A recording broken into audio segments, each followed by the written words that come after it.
சிந்திக்கும் மக்களே, இன்னைக்கு நம்ம என்ன விஷயம் பார்க்க போறோம்னா, பில்கேட்ஸை விட நம்ம எப்படி பணக்காரனா ஆகுறது அப்படின்னு சொல்லணும்னா நம்ம எல்லாருமே ஆர்வமாக பார்ப்போம். ஆனால் இன்னைக்கு நம்ம பார்க்கக்கூடிய விஷயம் இருக்குது, அதை விட மிகவும் விலை மதிக்க முடியாத ஒரு உயர்தரமான ஒரு விஷயம். அது நம்மை படைத்த இறைவன் இருக்கிறானா இல்லையா, எல்லாத்தையுமே யோசித்து செய்யக்கூடிய நம்ம சாப்பிடக்கூடிய சாப்பாடாக இருக்கட்டும், ட்ரெஸ்ஸஸாக இருக்கட்டும், எல்லாமே நல்ல பிராண்டாக நல்ல குவாலிட்டியாக இருக்கணும் அப்படிங்கிற விஷயத்தில் நல்லா யோசித்து முடிவெடுக்கிறோம். ஆனால் கடவுளுடைய விஷயத்தில் அப்படி தான் இருக்கிறோமா? நம்ம அப்பா சொன்னாங்க, தாத்தா சொன்னாங்க, பாட்டி சொன்னாங்க அப்படின்னு சொல்லி மற்றவங்க சொன்னதை நம்ம ஃபாலோ பண்ணிட்டு போகிறோமே தவிர, உண்மையிலே நம்ம இந்த விஷயத்தில் சிந்திச்சு யோசித்து முடிவெடுத்துருக்கிறோமா? நம்ம படைச்ச இறைவன் யார் அப்படிங்கிறத நம்ம உண்மையிலே சிந்திக்கணும். நம்மளை படைச்சவன் ஒருத்தன் இருக்கிறான்னு சொன்னால் அவன் ஒரு வழிகாட்டுதல் நம்ம கொடுத்துருப்பான் கண்டிப்பான முறையில். படைத்த இறைவன் ஒருத்தர் இருக்கிறானா, அவனை எப்படி நம்ம அறிஞ்சிக்கிறது அப்படிங்கிறத நம்ம சிந்தித்து நம்ம முடிவெடுப்போம். வாங்க, உலகத்தில் இந்த இயற்கையை பற்றி நம்ம யோசிச்சோம்னாலே உண்மையிலே கடவுள் இருக்கிறான் அப்படின்னு நம்ம விளங்குவோம். ஆனால் அந்த இயற்கைக்கு நம்ம கொடுக்கக்கூடிய விளக்கம் என்னன்னா, இது தானாகவே உருவாயிருச்சு, இதை உருவாக்க வேண்டிய படைப்பாளர் அவசியமே இல்லை என்பதாக நம்ம விளை கொண்டிருக்கிறோம். இந்த இயற்கையினுடைய செயல்பாட்டை பற்றிய போதிய அறிவு இல்லாதனாலும், இதை பற்றிய நம்ம சிந்திக்காதனாலும், போதிய அறிவு இல்லைன்னு சொல்ல முடியாது, எல்லாருக்குமே இந்த காலத்தில் புரிஞ்சு கொள்ளக்கூடிய அறிவு இருக்குது. ஆனால் என்னன்னா அதை பற்றி நம்ம சிந்திக்கிறது இல்லை. இந்த இயற்கை எப்படி தானாக செயல்பட முடியுமா? நம்ம சற்று சிந்திச்சு பார்க்கணும். பெண்கள் தலையில் வைக்கக்கூடிய சாதாரண ஏர்பின்லேருந்து வானத்தில் பறக்கக்கூடிய ஏரோப்ளைன் வரையும் எந்த ஒரு முயற்சி இல்லாமல், ஒரு உருவாக்கக்கூடிய ஒரு நபர் இல்லாமல் தானாக உருவாகாது. அப்படி இருக்கும்போது இந்த உலகத்தினுடைய செயல்பாட்டை பற்றி நம்ம சிந்திச்சோம்னா நம்மளை பிரமிக்க வைக்கும். இந்த இயற்கையை நம்ம சற்று சிந்திச்சு பார்த்தோம்னாலே இதற்கு பின்பு இயக்கக்கூடிய ஒரு மாபெரும் சக்தி அவசியமா இல்லையா அப்படிங்கிறத நம்ம விளங்கிக் கொள்ளலாம். உதாரணமா இந்த பூமியை, இதனுடைய செயலாக்கத்தை பற்றி நம்ம சற்று சிந்திச்சு பார்ப்போம். இந்த சூரிய குடும்பத்துல இந்த பூமியானது 3வது கோள். இது அமையப்பட்டிருக்க இடம் எப்படி இருக்குன்னு சொன்னா, சூரியனிலிருந்து சரியான அச்சரேகையில புரிஞ்சிருக்குது. இருக்கக்கூடிய இடத்தை விட்டு சற்று கொஞ்சம் முன்னோக்கி போனா சூரியனுடைய வெளிச்சம் தாங்காம பூமி எரிஞ்சு சாம்பலா போயிடும். ஆனா அதே போன்று அது இருக்கக்கூடிய நிலையிலிருந்து சற்று பின்னோக்கி வந்தா சூரியனுடைய வெளிச்சம் சரியா கிடைக்காதனால பூமி உறைந்து வாழ தகுதியற்ற ஒரு கோளாக மாறிடும். அப்ப இந்த பூமி எப்படி சரியான முறையில பொருத்தப்பட்டிருக்கு. அது மட்டுமல்ல, இந்த பூமி தன்னைத்தானே சுற்றி கொள்ள 24 மணி நேரம் ஆகுது. தன்னைத்தானே சுற்றி கொள்வது மட்டுமல்லாமல் சூரியனை ஒரு வட்டப்பாதையில சுற்றி வருது.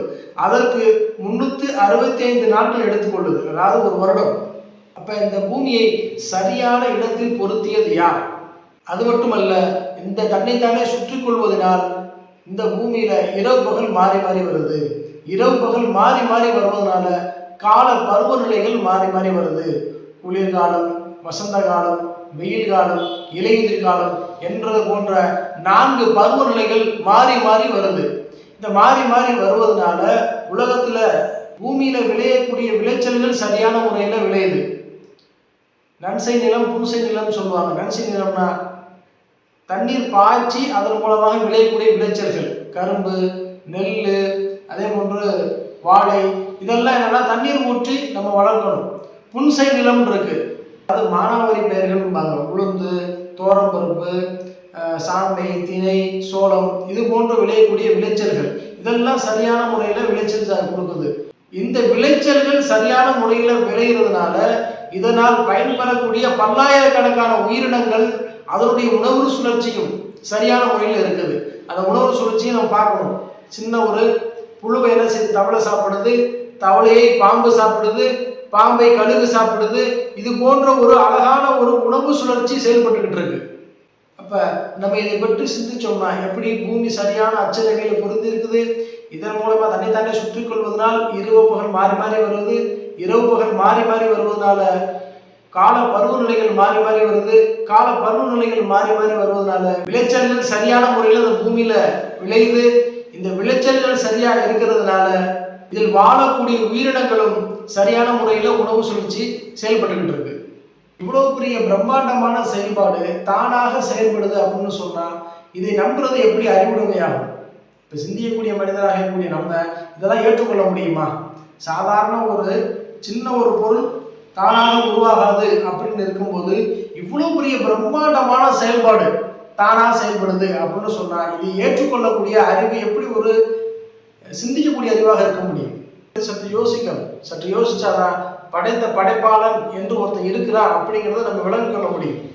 இதை பற்றி படைத்த இறைவனே சொல்றான், உங்களுடைய இறைவனிடமிருந்து அகப்பார்வையினால் விளங்கும் ஆதாரங்கள் உங்களுக்கு திட்டமாக வந்துவிட்டன.